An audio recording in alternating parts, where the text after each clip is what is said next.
Hello friend, welcome to my video. Hope हजुरहरू सन्चै हुनुहुन्छ र म पनि सन्चै छु।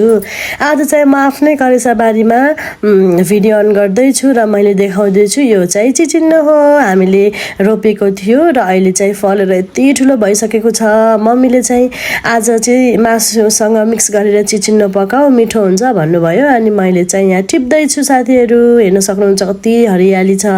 अहिले चाहिँ मकैहरू सानो सानो हुँदैछ, भिन्डी फलेको थियो है। अनि मैले चाहिँ चिचिन्नो टिपेर गएँ साथीहरू, मासुसँग मिक्स गरेर पकाउनको लागि। यसलाई चाहिँ मैले लिएर जाँदैछु। यहाँ चाहिँ बोडी, भिन्डी, खुर्सानी पनि थियो, तर मैले चाहिँ त्यहाँ टिपेको देखाएन। यो पनि आफ्नै करेसाबारीको हो साथीहरू। खुर्सानीहरू पनि एकदम धेरै फलेको छ र अब चाहिँ मैले पकाउन सुरु गरेँ। फर्स्टमा मैले तेल राखेँ साथीहरू है त। अनि त्यसपछि मैले जिरा खुराएँ, मेथी खुराएँ र मासुलाई पाक्नलाई राखेँ कराईमा। ल पाकेर चाहिँ हल्का रातो रातो बनाउनु पर्छ साथीहरू। मैले चाहिँ यहाँ पकाइरहेको छु मजाले र अर्को प्यानमा चाहिँ बोडी पकाइरहेको छु। साथसाथै मोबाइल किन देखायो भन्नुहुन्छ होला। यहाँ चाहिँ मेरो मिटिङ चलिरहेको थियो। हाउसवाइफ भएपछि र एउटा बिजनेस वुमन भएपछि स्कुल र घरलाई चाहिँ ब्यालेन्समै मिलाएर काम गर्नुपर्ने हुन्छ। म चाहिँ मिटिङ पनि एटेन्ड गर्दै थिएँ र खाना पनि पकाउँदै थिएँ। र अघिको चिचिन्नोलाई चाहिँ मैले यसलाई चाहिँ बाहिरको बोक्रा फाल्दैछु। अब चाहिँ यसलाई मैले मासुमा मिक्स गर्नलाई रेडी गर्छु। र अघिको मासु पाकेर रातो भइसकेपछि मैले प्याज राखेँ साथीहरू।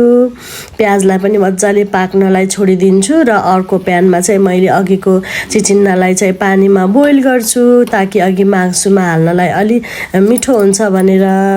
र अब चाहिँ मैले बेसार राखेँ मासुमा। मासु पाकेर चाहिँ यस्तो राम्रो देखिरहेको थियो, रातो रातो देखिरहेको थियो।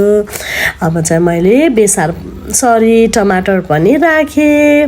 टमाटरलाई राखेर नुन स्वाद अनुसार नुन पनि राखेँ। अब चाहिँ मैले थोरै मसला पनि राख्छु।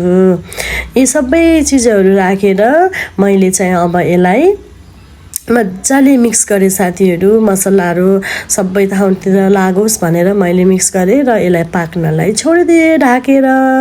अब ढाकेर पकाइसकेपछि केही बेरमा यस्तो देखिरहेको थियो। टमाटर मजाले लतक्क पाकिसकेको थियो र अघि बोइल गरेर राखेको चिचिन्नोलाई चाहिँ मैले मासुमा मिक्स गरेँ।